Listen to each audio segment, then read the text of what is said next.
Greater Hyderabad municipal ఎన్నికల ఫలితాలు mind block అయ్యేలా వచ్చేసాయని చెప్పుకోవచ్చు. ఎందుకంటే ఎగ్జిట్ పోల్స్ ఫలితాలన్నీ కూడా తారుమారు చేసేలా ఫలితాలు వెలువడ్డాయి. బట్ సింగిల్ లార్జెస్ట్ పార్టీగా టీఆర్ఎస్ పార్టీని అవతరించింది. కాకపోతే సీట్ల సంఖ్య బాగా తగ్గిపోయిందని చెప్పుకోవచ్చు. ఎందుకంటే 99 స్థానాలు గెలిచినటువంటి 2016 ఎన్నికల్లో 99 స్థానాలు గెలిచిన టీఆర్ఎస్ కేవలం ఈసారి 56 సీట్లు మాత్రమే పరిమితమైంది. ఆల్మోస్ట్ 43 సీట్లు కోల్పోయిందని చెప్పుకోవచ్చు.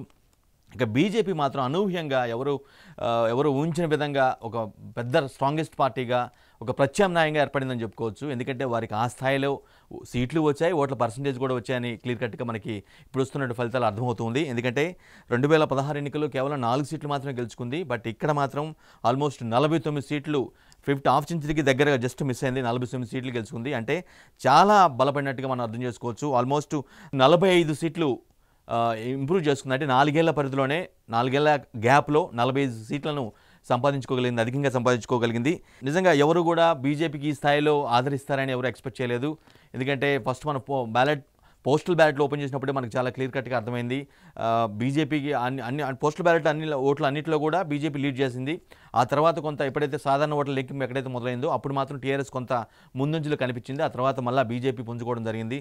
సో ఓవరాల్గా ఆల్మోస్ట్ అంటే 56 సీట్లు టీఆర్ఎస్ గెలుచుకుంటే 49 సీట్లు బీజేపీ గెలుచుకుంది. అంటే వీళ్ళిద్దరికి మధ్య వ్యత్యాసం కేవలం 7 సీట్లు మాత్రమే. ఓటు పర్సంటేజ్ కూడా ఆల్మోస్ట్ ఈక్వల్గా ఉంటుందని విశ్లేషకులు అంచనా వేస్తున్నారు. సో నిజానికి తెలంగాణలో బీజేపీ ఒక ప్రత్యామ్నాయ శక్తిగా అవతరించింది. టీఆర్ఎస్కి ప్రత్యామ్నాయం బీజేపీ అని క్లియర్ కట్గా తెలిపోయింది. ఇంతకుముందు పార్లమెంట్ ఎన్నికల్లో 4 సీట్లు గెలుచుకొని సత్తా చాల్చింది. తర్వాత దుబ్బాక ఉప ఎన్నికలో గెలిచి మొత్తం అధికార పార్టీకి షాక్ ఇచ్చింది. ఇప్పుడు గ్రేటర్ హైదరాబాద్ మున్సిపల్ కార్పొరేషన్ ఎన్నికల్లో మాత్రం టూ మచ్ రిజల్ట్ సాధించిందని చెప్పుకోవచ్చు బీజేపీ. అంటే రీజన్స్ ఏమైనా అయి ఉండొచ్చు. వరద ప్రభావం వల్ల బీజేపీ కలిసి వచ్చిందా, లేదంటే బీజేపీ చెప్పినటువంటి మాటలు నమ్మి యువత, ఉద్యోగులు, అదేవిధంగా చదువుకున్న వ్యక్తులు, మేధావులు వీరంతా కూడా ఓట్లు బీజేపీకే వేశారా అనే అనుమానం అయితే ఖచ్చితంగా కలుగుతుందని చెప్పుకోవచ్చు. ఆ స్థాయిలో సాధించింది. ఇక కాంగ్రెస్ విషయానికి వచ్చినట్లయితే అత్యంత దారుణమైన పరిస్థితి. కాంగ్రెస్ ఆల్మోస్ట్ వైప్డ్ అవుట్ అన్న ప్రాస్పెక్ట్లో మనకు కనిపిస్తుంది. ఎందుకంటే 2016లో 2 సీట్లే గెలిచింది. ఇప్పుడు కూడా 4 ఏళ్ళు గెలిచిన తర్వాత కూడా 2 సీట్లు మాత్రమే గెలిచింది. ఏఎస్ రావు నగర్లో శిరీష్ రెడ్డి, కాంగ్రెస్ సభ్యుడు శిరీష్ రెడ్డి గెలిచారు. అదేవిధంగా ఉప్పల్లో రజితా పరమేశ్వర్ రెడ్డి గెలవడం జరిగింది. సో 2 సీట్లు మాత్రమే గెలిచింది జరిగింది. సో ఇక ఎంఐఎం 43 సీట్లు గెలుచుకుంది. లాస్ట్ టైం 2016 ఎన్నికల్లో 44 సీట్లు గెలుచుకుంది. ఇప్పుడు 43 సీట్లు గెలుచుకుంది. అంటే ఒక్క సీట్ని లాస్ అయింది. బట్ ఓట్ల పర్సంటేజ్ దాన్ని కూడా రాబట్టిందని చెప్పుకోవచ్చు. ఇక్కడ ఆసక్తికరమైన విషయం ఏంటంటే బీజేపీ ఎంఐఎం హోరాహోరీ డి అంటే డిఎన్గా ప్రచారం చేసుకోవడం కానీ, మాట్లాడుకోవడం కానీ, బీజేపీ టార్గెట్గా ఎంఐఎం టార్గెట్గా బీజేపీ చేసిన పరిస్థితి ఉంది. సో ఇక్కడ మాత్రం ఎంఐఎంని మించిపోయేలాగా బీజేపీ ఓట్లు సాధించడం అనేది చాలా పెద్ద విక్టరీ అని చెప్పుకోవాలి. ఎందుకంటే అంటే ఎంఐఎం జనరల్గా 40 ఖచ్చితంగా టచ్ చేస్తుంది. నో డౌట్ వాళ్ళ పాత బస్తీ ఆ రేంజ్ సర్కిల్ మొత్తం కూడా కంప్లీట్గా వాళ్ళకైతే వచ్చేస్తాయి. 40 అనేది మ్యాజిక్ వాళ్ళ అంటే ఎస్టిమేటెడ్ ఫిగర్ అనుకున్నారు. బట్ లాస్ట్ టైం 44 గెలిచారు, ఇప్పుడు 43 గెలిచారు. సో ఎంఐఎం కంటే కూడా బీజేపీ ఎక్కువ ఓట్ పర్సెంటేజ్ సాధించడం అనేది చాలా ఆలోచించదగ్గ విషయం చెప్పుకోవచ్చు. ఇక టీడీపీ పరిస్థితి అత్యంత దారుణం అని చెప్పుకోవచ్చు. ఎందుకంటే ఆల్మోస్ట్ 106 స్థానాల్లో పోటీ చేసింది. ఒక్క చోట కూడా డిపాజిట్ రాలేదని చెప్పుకోవచ్చు. ఒక్క సీటు కూడా గెలవలేదు. ఓట్ పర్సంటేజ్ కూడా చాలా అత్యంత అల్పం అని చెప్పుకోవచ్చు. సో ఈ విధంగా చూసినట్లయితే టీఆర్ఎస్ సింగిల్ లార్జెస్ట్ పార్టీ అయింది. బట్ ఇక్కడ డిప్యూటీ మేయర్ పదవి ఎవరికి దక్కుతుంది, డిప్యూటీ బల్దియాపేటను ఎవరు దక్కించుకుంటారు, మేయర్ ఎవరు పోతారు, డిప్యూటీ మేయర్ ఎవరుగా ఉంటారనేది మాత్రం చాలా ఆసక్తిని రేపుతూ ఉంది.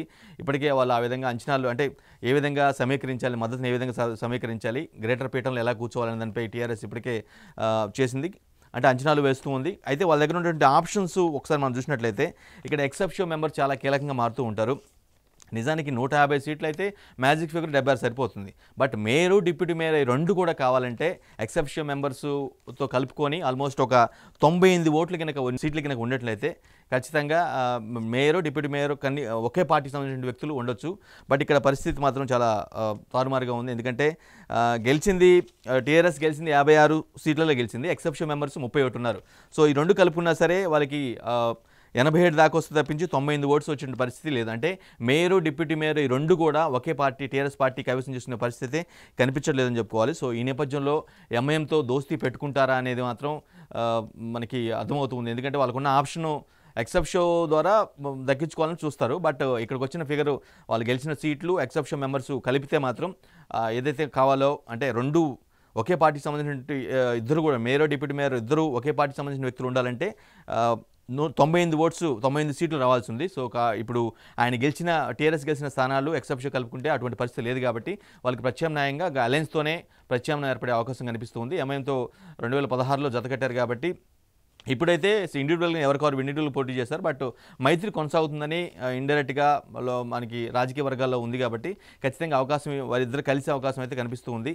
బట్ ఒకవేళ ఇద్దరు కలిసి మేయర్ పీఠాన్ని దక్కించుకుంటే ఎవరు మేయరు ఎవరు డిప్యూటీ మేయరు ఎలాంటి ప్రతిపాదనలు వస్తాయి ఇవి కూడా చాలా ఆసక్తిని రేపుతున్నాయని చెప్పుకోవచ్చు. అంటే ఆల్మోస్ట్ ఈక్వల్గా ఉన్నాం కదా, మీకు పెద్ద తేడా లేదు. ఇటువంటి నేపథ్యంలో మీరు మేయర్ తీసుకోండి, 4 ఇయర్స్ టర్మ్ని 2 ఇయర్స్ మీరు ఉండండి మేయర్గా, 2 ఇయర్స్ మేము ఉంటాము అనే ప్రతిపాదన కూడా తెచ్చే అవకాశం కనిపిస్తుంది. ఎందుకంటే వేరే ఆప్షన్ టీఆర్ఎస్కి లేదు కాబట్టి సింగిల్ లార్జెస్ట్ పార్టీగా అవతరించినప్పుడు కూడా ఓన్గా మేయర్ డిప్యూటీ మేయర్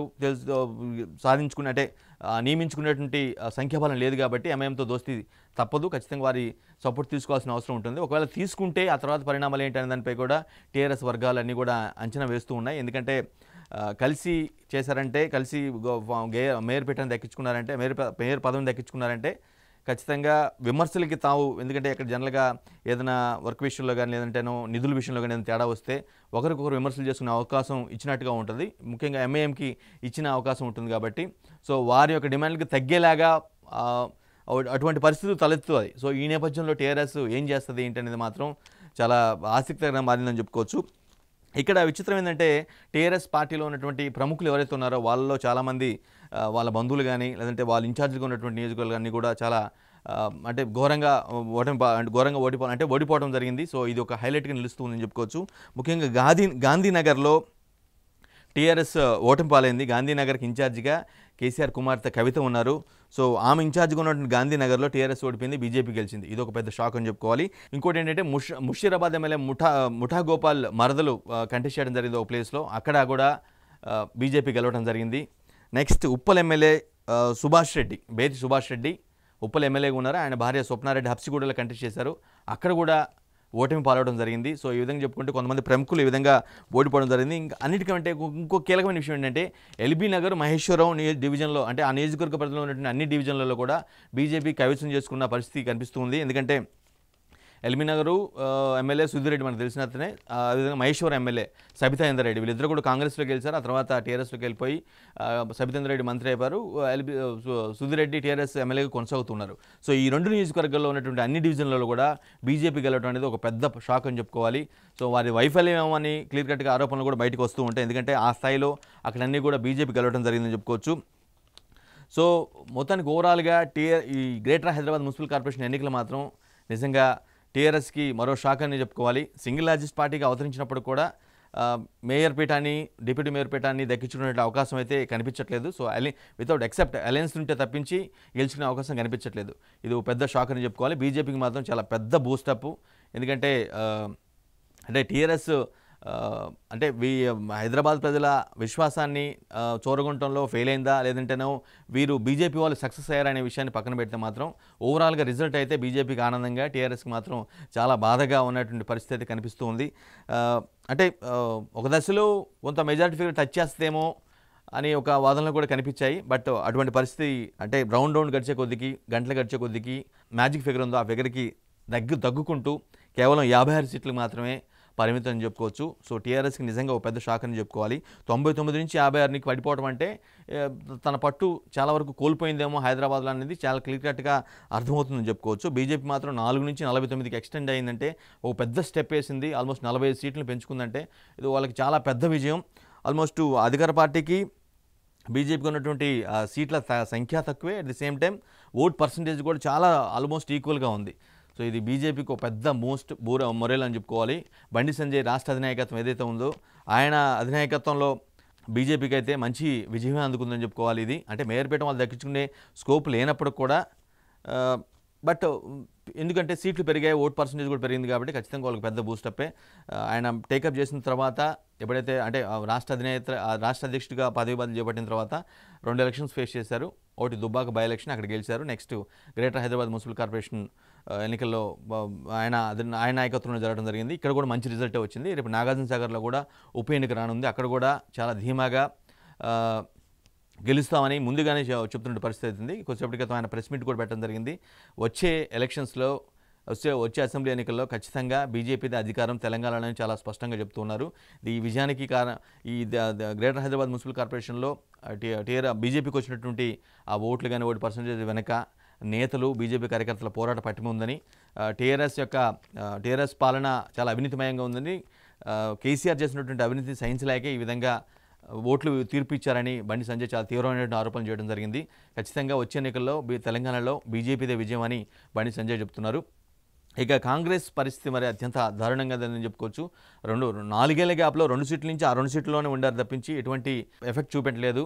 ఎందుకంటే వాళ్ళ అంతర్గత కలహాల లేదంటే పార్టీలో ఉన్నటువంటి వ్యక్తుల మధ్య విభేదాల, నాయకత్వ లోపం అనేది రకరకాల కారణాలు బయటకు వస్తున్నప్పుడు కూడా ఇంత దారుణమైనటువంటి ఫలితాలు అయితే లేవు. కొద్దిసేపటి క్రితం ఆయన పీసీసీ చీఫ్గా ఉన్నటువంటి ఉత్తమ్ కుమార్ రెడ్డి ఏఐసీసీకి రాజీనామా చేయడం జరిగింది. ఆ లేఖని ఏఐసీసీ కూడా పంపాడు. ఆ లేఖలో స్పష్టంగా చెప్పడం జరిగింది, గతంలోనే తాను రాజీనామా లేఖ ఇచ్చానని, కానీ యాక్సెప్ట్ చేయలేదు, మీరే కొనసాగమన్నారు. బట్ బాధ్యత వహిస్తూ ఇప్పటికి నేను రాజీనామా చేస్తున్నాను, ఖచ్చితంగా మార్పులు చేయాల్సిన అవసరం ఉంది, నా పార్టీ నాయకత్వాన్ని మార్చాల్సిన అవసరం ఉందని చాలా స్పష్టంగా ఏఐసీసీకి రాసిన లేఖలో ఉత్తమ్ కుమార్ రెడ్డి వెల్లడి చేయడం జరిగింది.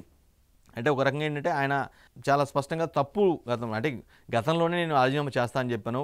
ఫలితాలు వచ్చిన తర్వాత గతంలో జరిగినటువంటి బై ఎలక్షన్స్ కానీ కొన్ని ఎలక్షన్స్ ఫలితాలు వచ్చాయి, ఆ తర్వాత నేను చేస్తానని చెప్పినప్పుడు కూడా ఏసీసీ తనను కొనసాగించింది తప్ప తను కావాలని ఉండలేదని చెప్పడం జరిగింది. సో ఇండైరెక్ట్గా ఆ సెన్స్ వచ్చేలా కూడా లేఖలో రాయడం జరిగింది.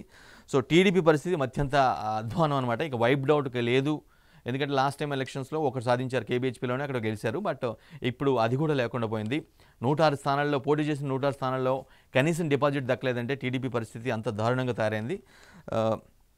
సో ఒక్కసారి మనం 2009 ఎలక్షన్స్ మనం ఒకసారి చూసినట్లయితే కాంగ్రెస్ అప్పుడు సింగిల్ లార్జెస్ట్ పార్టీగా 52 సీట్స్ గెలుచుకోవడం జరిగింది. ఆ తర్వాత ఎంఐఎంతో కలిసి వాళ్ళు అలయన్స్లో మేయర్, డిప్యూటీ మేయర్ దక్కించుకోవడం జరిగింది. సో అప్పుడు 2009లో టీడీపీ 45, సెకండ్ లార్జెస్ట్ పార్టీగా టీడీపీ ఉంది. ఎంఐఎంకి 43 వచ్చాయి, బీజేపీకి 4 మాత్రమే వచ్చాయి.